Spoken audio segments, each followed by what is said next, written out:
Hi అండి, welcome to our channel కోకోలం. ఈరోజు మీ ముందుకు మరొక క్రాప్తో వచ్చామండి. అదే టొబాకో క్రాప్. టొబాకో క్రాప్ ఇలా ఉంటుంది చూడండి. ఇదిగోండి టొబాకో మొక్కలు ఇలా ఉంటాయండి. వీటి ఆకులు చూసారా, చాలా పెద్దగా ఉంటాయి ఇవి ఆకులు. ఇదిగోండి వీటి సైజు.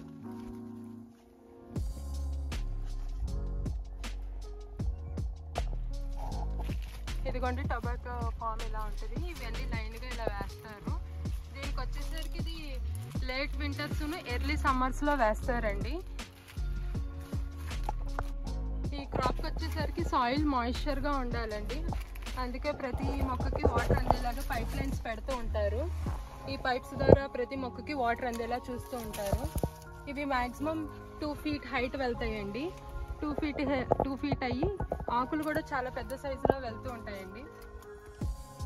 ఇవి కొంచెం కలర్ షేడ్ అయ్యాయి అంటే అవి పండిన ఆకులు అండి. ఆ పండిన ఆకులు మాత్రమే కట్ చేస్తారు. పండిన ఆకులు కూడా ఉన్నాయండి ఈ ఫామ్లో. అవి ఎలా ఉంటాయో, ఏ కలర్లో ఉంటాయో చూపిస్తాను మీకు. రండి చూద్దాం. ఇదిగోండి కొంచెం ఎల్లో కలర్లోకి మనకు ఆకు పండిపోతే ఎలా ఉంటాయో అలాగే అవుతాయండి. ఈ పండిన ఆకుల్ని మ్యాన్ పవర్ యూజ్ చేసుకుని కట్ చేసుకుని లోడ్ చేస్తారు.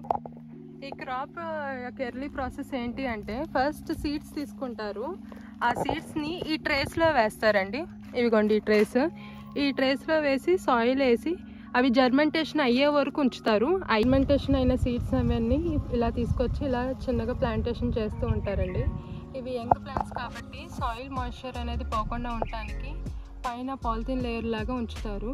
సో దట్ ఇవి ప్లాంటేషన్ అనేది కొంచెం బాగా జరుగుద్ది. సాయిల్ మాయిశ్చర్ అనేది కూడా ఎవాపరేట్ అవ్వకుండా ఉంటుంది. ఆకులు ఇలా మ్యాన్ పవర్ యూస్ చేసుకుని కట్ చేసుకుని ఇలా లోడ్ చేస్తారండి ఇలా ట్రాక్టర్లో. వాటిని బ్యారన్స్ అంటారు, పక్కన ఉన్న వాటిని. ఆ బ్యారన్స్ దగ్గరికి తీసుకొస్తారండి ఇలా పండిన ఆకుల్ని. అలా లోడ్ చేసిన ఆకులన్నీ తీసుకుని ఇలా బ్యాంబూ స్టిక్కి కడుతూ ఉంటారండి. ఆ ప్రాసెస్ ఇలా ఉంటుంది.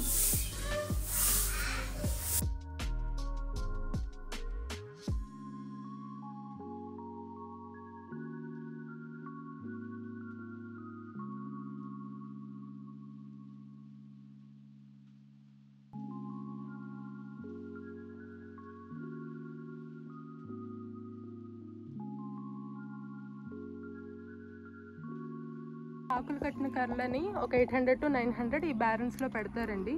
వాటికి కింద ఈ యొక్క పాయింట్లోనే మంట అనేది వెలిగించి ఉంచుతారు. 3 days కంటిన్యూస్గా ఈ మంట అనేది వెలుగుతూ ఉంటుంది. లోపల ఉన్న ఆకులన్నీ బాయిల్ అవుతూ ఉంటాయండి ఈ హీట్కి.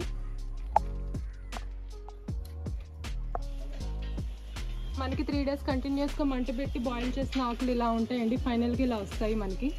బ్యారన్ అనేది లోపల ఇలా ఉంటుంది. లోపల అది కూడా చూపిస్తాను మీకు. ఇలా 800 to 900 స్టిక్స్ అనేది పైన ఇలా కట్టేసి ఉంచుతారు. వీటిని ఇలా బాయిల్ చేస్తూ ఉంటారండి ఆ మంట పెట్టి అలా కంటిన్యూస్గా. ఇలా ఉంటుందండి బ్యారన్ లోపల.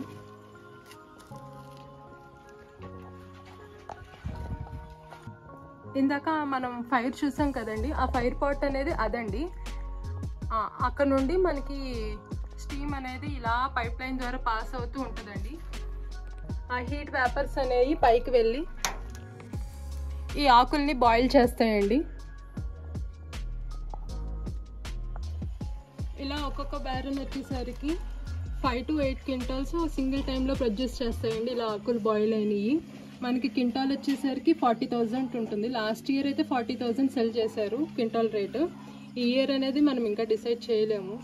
అది ఐదర్ ఇంక్రీజ్ అవ్వచ్చు లేదా డిక్రీజ్ అవ్వచ్చు అండి. తర్వాత ఈ బాయిల్ అయిన ఆకులన్నిటిని గ్రేడింగ్ చేస్తారండి. ఆ గ్రేడింగ్ అనేది ఈ బాగా మాడిపోయిన ఆకులనేమో తీసేస్తారు. ఇలా కొంచెం ఆకుపచ్చగా ఉన్న ఆకులను కూడా తీసి పక్కన పెడతారండి. మిగిలిన ఆకులు అనేది బాగా బాయిల్ అయినాయి, కరెక్ట్గా బాయిల్ అయినాయి. వీటిని నెంబర్ 1 గ్రేడింగ్లోకి తీసుకుంటారు. ఈ బ్రౌన్గా ఉన్నాయని ఒక క్వాలిటీ, గ్రీన్గా ఉంది ఒక క్వాలిటీ, రిమైనింగ్ అనేది ఒక క్వాలిటీ. ఆ క్వాలిటీని బట్టి రేట్ డిసైడ్ చేస్తూ ఉంటారు, తీస్తూ ఉంటారు. చూసారు కదండి, ఇప్పుడు మనం ఈ క్రాప్ని బాయిల్ చేయటమును బ్యారన్స్ ఇవన్నీ. ఈ బ్యారన్ ఉండాలంటే ఖచ్చితంగా మనకి లైసెన్స్ ఉండాలండి. అలాగే క్రాప్ సెల్ చేయాలన్నా కూడా మనకి లైసెన్స్ ఉండాలి. మనం ఎవరికి సెల్ చేయగలుగుతామంటే టొబాకో బోర్డుకి మాత్రమే సెల్ చేయగలుగుతాము. టొబాకో బోర్డు అనేది తీసుకుంటుంది ఈ ఫార్మర్స్ నుండి.